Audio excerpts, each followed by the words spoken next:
क्या डॉक्टर हर्षवर्धन के सामने मुश्किलें आने वाली हैं? उनको अपने पद से इस्तीफा देना पड़ सकता है। और क्या राजधानी दिल्ली में इंडिया गेट और संसद भवन के आसपास 40 लाख ट्रैक्टर आ जाएंगे?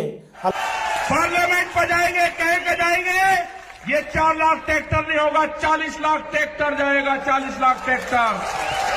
तारीख अभी तय नहीं हुई है, लेकिन क्या ऐसा संभव है? राहुल गांधी के बयान पर देश भर में इतना विवाद क्यों हो रहा है? भारतीय जनता पार्टी के नेता इसे एक बड़ा मुद्दा बनाने की कोशिश में क्यों लगे हुए हैं?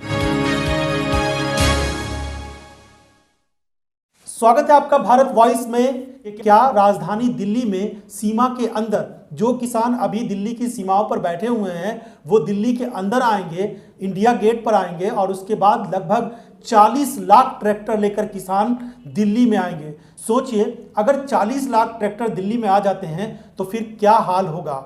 सवाल यह है कि क्या ये एक दबाव बनाने की राजनीति है या फिर ऐसा वाकई संभव है? सरकार पर दबाव बनाने के लिए किसानों ने इस तरह की बात कही है, क्योंकि राजस्थान के सीकर में राकेश टिकैत का ये बयान बहुत तेजी से वायरल हो रहा है और लोग ये अब जानना चाहते हैं कि राकेश टिकैत ने जो ये बात कही है कि दिल्ली के सीमा के अंदर और संसद का घेराव करेंगे, इंडिया गेट पर खेती करेंगे, उसके क्या मायने निकाला जाए।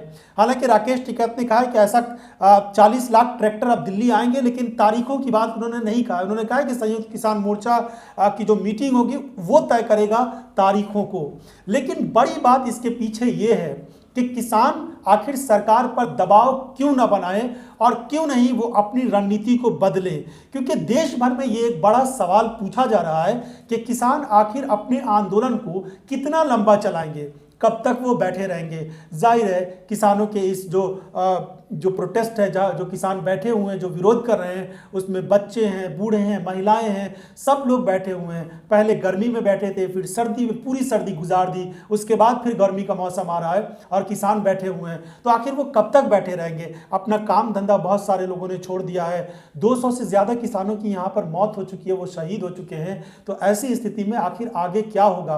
किसानों के सब्र का बांध भी तो टूट ही रहा है। सवाल यह है कि सरकार बार बार ये बात कह चुकी है कि वो इस कृषि कानून को वापस नहीं लेगी। इसके पहले हमने देखा था कि कैसे कृषि मंत्री ने पिछले दिनों ये बात कही कि अगर ये लोग सोचते हैं कि भीड़ जुटाकर इस कानून को वापस करवा लेंगे तो ऐसा संभव नहीं है। जब कृषि मंत्री इस तरह के बयान दे रहे हैं, जब भारतीय जनता पार्टी के बड़े बयान देते हैं और खुद प्रधानमंत्री भी बार बार इस कानून की तारीफें गिनवा रहे हैं, इस कानून के बारे में बता रहे हैं कि ये किसानों के हित में है, किसानों के फायदे वाला है, तो फिर सरकार आखिर इसे कैसे वापस ले लेगी? ये बात अलग है कि सरकार पर जबरदस्त दबाव बन रहा है। हमने पिछले दिनों ये भी देखा था कि कैसे जो केंद्रीय मंत्री हैं संजीव बालियान, वो अपने उस इलाके में गए थे जो वहाँ उनका संसदीय क्षेत्र है, लेकिन वहाँ पर ज़बरदस्त तरीके से विरोध हुआ था। एक और चीज़ हमने देखी थी, एक और तस्वीर, मनोहर लाल खट्टर जो हरियाणा के मुख्यमंत्री हैं, वो एक रैली को संबोधित करने जा रहे थे, किसानों को समझाने की कोशिश कर रहे थे, लेकिन उनको वहाँ तक नहीं पहुँचने दिया गया। तो इस तरह के हालात और भारतीय जनता के पार्टी के नेताओं, विधायकों और मंत्रियों का विरोध भी चल रहा है। इसके अलावा बहुत सारे गाँव में ये बोर्ड लग गए हैं कि हमारे गाँव में भाजपा के नेताओं का प्रवेश नहीं होगा। इस तरह की सारी चीजें चल रही है। सारी मुहिम किसानों की तरफ से जो भी संभव हो सकता है वो अपनाए जा रहे हैं, वो रास्ते अपनाए जा रहे हैं, लेकिन सरकार टस से मस होने को तैयार नहीं है। अभी सरकार यही बात कर रही है कि ये एक सीमित दायरे का आंदोलन है और इसको ये ना समझा जाए कि ये देशव्यापी आंदोलन है। कि सरकार का ये भी दावा है कि इसको लेकर जो समर्थन है किसानों का, वो भी देश की बड़ी आबादी है जो इस कृषि कानून का समर्थन करती है। तो सरकार के दावे अलग हैं और किसान साफ ये कह रहे हैं कि जब तक कृषि कानून वापस नहीं ले लिया जाता है और एमएसपी पर कानून नहीं बना दिया जाता है, वो अपने इस आंदोलन को वापस नहीं लेंगे। आपको राकेश टिकैत का सीकर में दिया गया वो बयान पहले दिखा देते हैं कि किस तरीके से उन्होंने कहा कि ट्रैक्टर इंडिया गेट पर आएंगे और वो खेती करेंगे, और किसानों ने से कहा कि अपनी माटी को अपने हाथों में और अपने माथे पर लगा लेना। उन्होंने इस तरह का बयान दिया है, वो पहले सुन लेते हैं, फिर बात आगे करेंगे। और लाल किले का इनने झूठा नाम लिया। हमने लाल किले पे नहीं कहा, लाल किला तो भुट्टू का घर है, उस पर नहीं कहा हमने। ये कान खोल कर सुनना दिल्ली आज भी, ये ट्रैक्टर भी वही है और ये किसान भी वही है। अब की कॉल पार्लियामेंट की होगी, पार्लियामेंट की, और कह के जाएंगे, पार्लियामेंट पर जाएंगे, कह के जाएंगे ये 4 लाख ट्रैक्टर नहीं होगा, 40 लाख ट्रैक्टर जाएगा, 40 लाख ट्रैक्टर। अब की बार हर क्रांति होगी। हर क्रांति में क्या क्या चीज इस्तेमाल होती है, वो सारी चीजें इस्तेमाल होगी हल क्रांति में। यहाँ के लोग गर्मी में भी आंदोलन करना जानते हैं, इन्हीं से लड़ाई लड़ी जाएगी। मोर्चा दिया जाएगा, मोर्चा टूटेगा, बैरिकेडिंग टूटेंगे, लोग पार्लियामेंट पर जाएंगे। दिल्ली काल खोल कर सुन ले, ये ट्रैक्टर चलेंगे। अब की बात लाल किले पर नहीं, लाल किले पे हमारे लोगों को फंसाने का काम करा, सरदार बिरादरी को बर्बाद करने का काम करा। आपको तिरंगे से कोई मोहब्बत नहीं है, तिरंगा भी फैलेगा और पार्लियामेंट में फैलेगा। कान खोल कर सुन लो, ये ट्रैक्टर जाएंगे वही और हल के साथ में जाएंगे। इन पार्कों में जो पार्लियामेंट के बाहर जहां पे आंदोलन हुआ आज से 32 साल पहले, 1988 में जहां पे आंदोलन हुआ 33 साल पहले, जो पार्क है वहां पे ट्रैक्टर चलाएगा और वहां पे खेती करेगा। ट्रैक्टर चलेंगे वहां पे, जो इंडिया गेट है उसका जो पार्क है उसमें ट्रैक्टर चलेगा, खेत जुताई वहीं पे ही होगी। या तो बिल वापसी ले ले, एमएसपी पे कानून बना दे, नहीं तो घेराबंदी दिल्ली की पक्की होगी। तारीख कौन सी होगी, तारीख बताएगा संयुक्त मोर्चा। तो आपने राकेश टिकैत को सुना। देश में इतने शांतिपूर्वक तरीके से किसान विरोध प्रदर्शन कर रहे हैं, किसान आंदोलन कर रहे हैं, दिल्ली की सीमा पर बैठे हैं शांतिपूर्वक तरीके से। जो लोकतांत्रिक व्यवस्था में जिस तरह के आंदोलन की मिसाल दी जाती है, वैसी मिसाल इस किसान आंदोलन को दी जा सकती है। लेकिन सरकार इन किसानों की बातों को मानने को हरगिज तैयार नहीं है। इन सब चीज़ों में एक हैरान कर देने वाली बात यह भी है कि कृषि मंत्री एक संदेश देने की कोशिश करते हैं। उनका ये कहना है कि अभी तक यही नहीं समझ में आ रहा है कि इन किसानों को इस बिल में आपत्ति क्या है। अब सोचिए आखिर कृषि मंत्री क्या कहना चाहते हैं। लेकिन सोचने वाली बात है कि कृषि मंत्री आखिर ये क्यों कह रहे हैं, क्योंकि 12 दौर की वार्ता तो किसानों के साथ हुई है। तो किसानों के साथ जब वो विज्ञान भवन में बातचीत कर रहे थे तो आखिर उसमें क्या बात होती थी, यही बात तो होती थी। किसान यही तो कहते थे कि उनको इस बिल में क्या क्या आपत्ति है। घंटों घंटों मीटिंग हुई है, 12 दौर की वार्ता हुई है, उसके बावजूद भी कृषि मंत्री अगर देश के ये कहते हैं कि किसानों को क्या आपत्ति है, तो ये समझ से परे बात है। उधर गुजरात से एक बड़ी खबर आई है, यानी अब नरेंद्र मोदी स्टेडियम को लेकर एक बड़ा विवाद शुरू हो गया है। विपक्ष के नेताओं ने इस स्टेडियम को, जो कहा जा रहा है कि दुनिया का सबसे बड़ा स्टेडियम होगा, उसको लेकर कई सारी आपत्तियां दर्ज कराई जा रही, खासकर उसके नामकरण को लेकर। अहमदाबाद का सरदार पटेल स्टेडियम अब नरेंद्र मोदी स्टेडियम के नाम से जाना जाएगा। मोटेरा के नाम से मशहूर इस स्टेडियम को अब तक सरदार पटेल के नाम से जाना जाता था। स्टेडियम के नाम को बदलना अब लोगों को पसंद नहीं आ रहा। विपक्ष के कई नेताओं ने भारतीय जनता पार्टी पर इसको लेकर निशाना साधा है। प्रधानमंत्री नरेंद्र मोदी पर भी कई नेताओं ने इसको लेकर टिप्पणी की है। खासकर कांग्रेस अध्यक्ष राहुल गांधी हो या फिर कांग्रेस के कई नेताओं ने, गुजरात के कई बड़े नेताओं ने इसको लेकर ट्वीट किया है और आपत्ति जताई है। गुजरात के कांग्रेस के नेता हैं हार्दिक पटेल, उन्होंने ट्वीट कर लिखा है कि दुनिया के सबसे बड़े अहमदाबाद स्थित सरदार पटेल क्रिकेट स्टेडियम का नाम बदलकर नरेंद्र मोदी क्रिकेट स्टेडियम रखा गया है। क्या यह सरदार पटेल का अपमान नहीं है? सरदार पटेल के नाम पर मत मांगने वाली भाजपा अब सरदार साहब का अपमान कर रही है। गुजरात की जनता सरदार पटेल का अपमान नहीं सहेगी।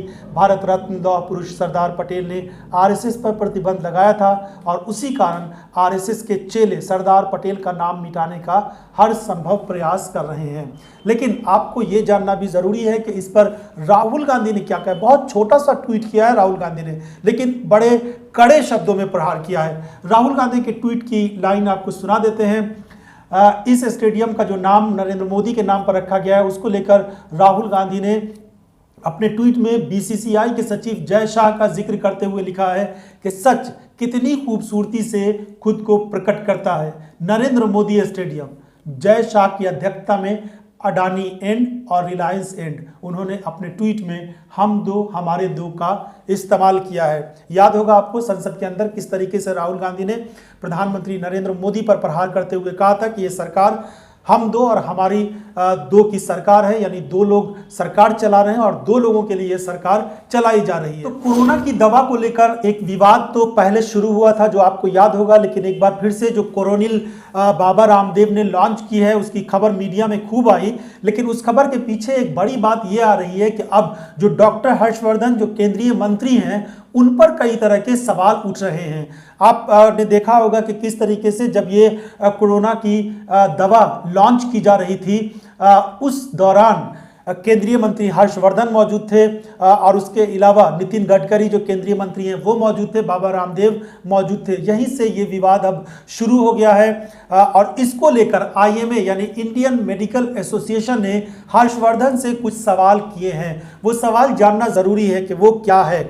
आईएमए ने पतंजलि की कोरोनिल टैबलेट को विश्व स्वास्थ्य संगठन से प्रमाण पत्र मिलने के झूठ पर सोमवार को हैरानी जताते हुए केंद्रीय मंत्री हर्षवर्धन से स्पष्टीकरण मांगा है। तो ये सवाल किया गया है डॉक्टर हर्षवर्धन से, क्योंकि वो केंद्रीय मंत्री भी हैं और खास बात यह है कि वो डॉक्टर भी है। एक डॉक्टर की जिम्मेदारी क्या होती है उसी को इस पत्र के माध्यम से उनको बताने की कोशिश की गई है।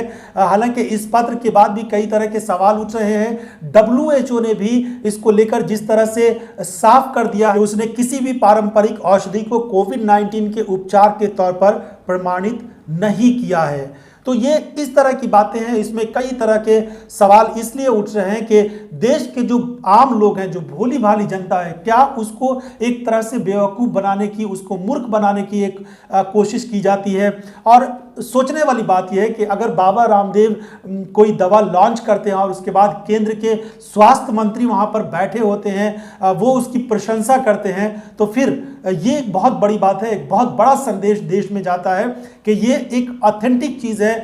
इसकी पुष्टि की जा चुकी है, एक तरह से देश के आम लोगों में ये संदेश जाता है। आपको दिखाते हैं कि वो आईएमए की तरफ से इस बात को लेकर कितनी बड़ी आपत्ति जताई गई है।